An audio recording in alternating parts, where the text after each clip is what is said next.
Господин Николов, защо толкова много години държавата не взима никакво пряко отношение към продажбите на нови автомобили в България? В смисъл такъв да подпомага именно продажбите на нови, а не вноса на стари автомобили в България. Значи, ние не очакваме като бранш държавата да помага или да пречи на някои икономически отрасли.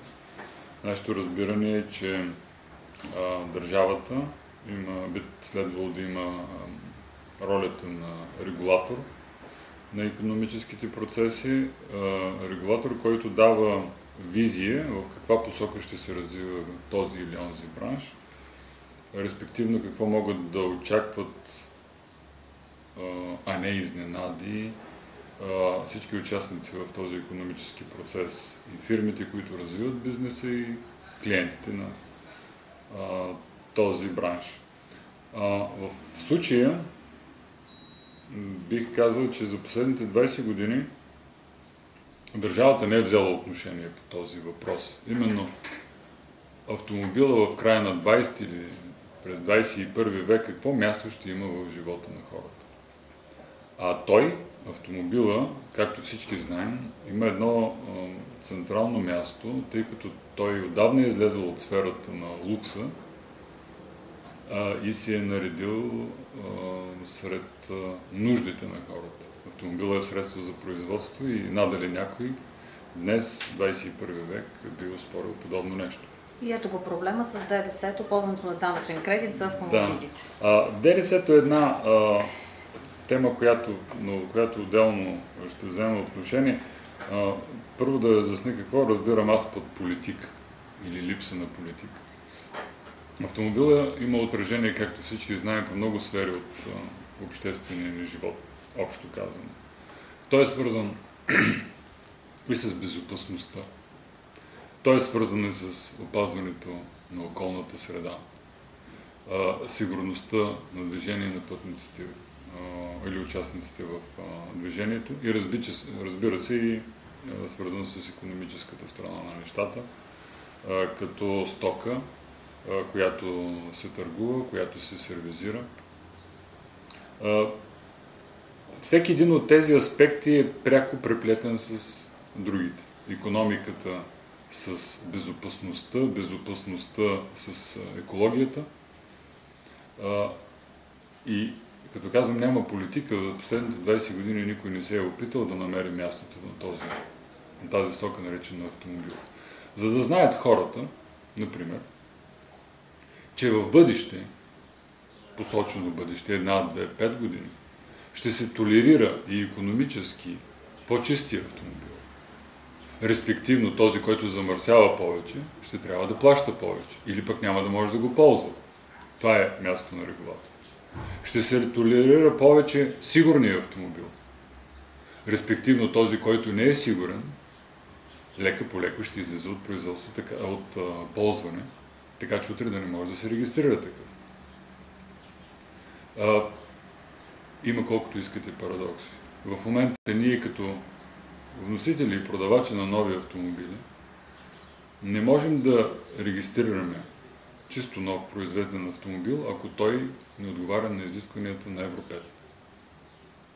В същото време може да се внасят употребявани автомобили, които не отговарят на Евро 1, които са на 15 и 20 години.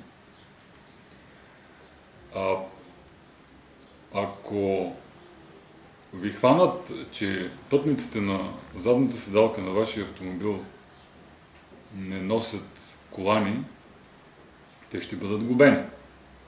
В същото време имате ли представа колко автомобили се движат по улиците без изобщо наличие на задни колани? В последно време се говори от време на време за различни инициативи, свързани с екологично чисти автомобили. Било то хибриди или електрически автомобили. Кой българин би си купил подобен автомобил, питам аз, при положение, че той е 30 до 100% по-скъп от нормалния такъв или същия такъв в същия клас с вътрешно горене двигател. При положение, че няма никаква икономическа изгода и няма пръст на държавата, която да стимулира екологично чистия автомобил. Нормално би трябвало, според мен, да е така. Най-чистия автомобил плаща малко или даже му дават стимули, за да го купи електрически, който има... Както и в европейски държави. Както и в развити световни държави. И от тук нататък, който замърсява повече, плаща повече. Не е ли логично? За ДДС-то, за въпроса. За икономическата гледна страна. Той пак е свързан с логиката е ли автомобила средство за производство или не. Говорим за лекия автомобил. И според мен ще е много трудно на защитника на тезата, че той е лукс, а именно не е средство за производство, да я защити. Примери, колкото искате.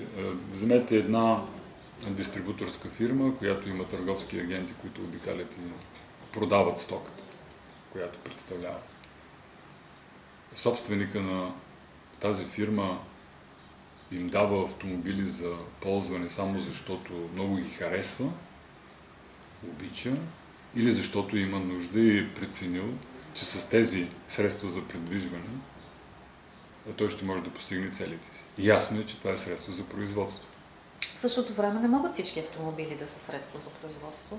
Бяхме свидетели и сме свидетели все още на баничарки, така наречени, много луксозни автомобили. Да, тук е вече другото. Търсенето за заобикалянето на закона.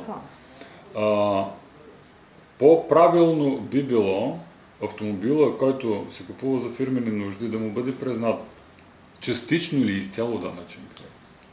Възможно е да се направят ограничения в класа на автомобилите, които се приемат, че са за фирмени нужди и за производствени цели, респективно ДДС-то да е данъчен кредит, а да се изключат видимо луксозните автомобили. Всичко това е възможно.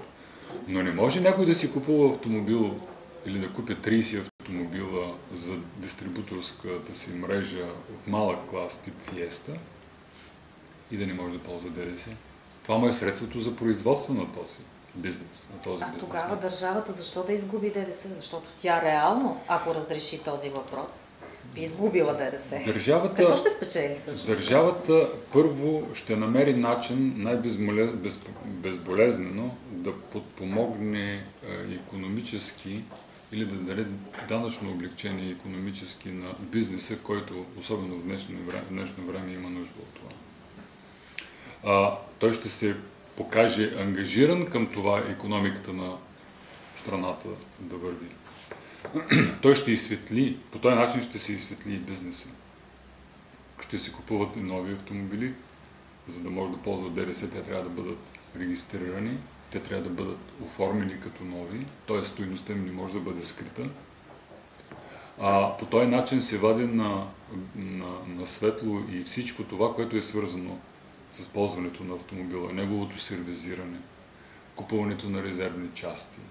Всичко това ще излезе над масата, което веднага влиза в друг голям проблем на нашия бизнес, а именно, че една голяма част от икономиката, свързана с сервизирането на автомобилите,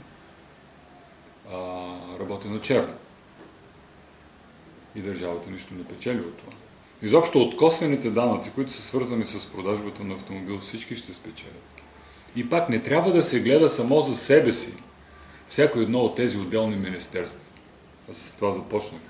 Те всички се срещат в един център, наречен автомобила и бъдещето му тук.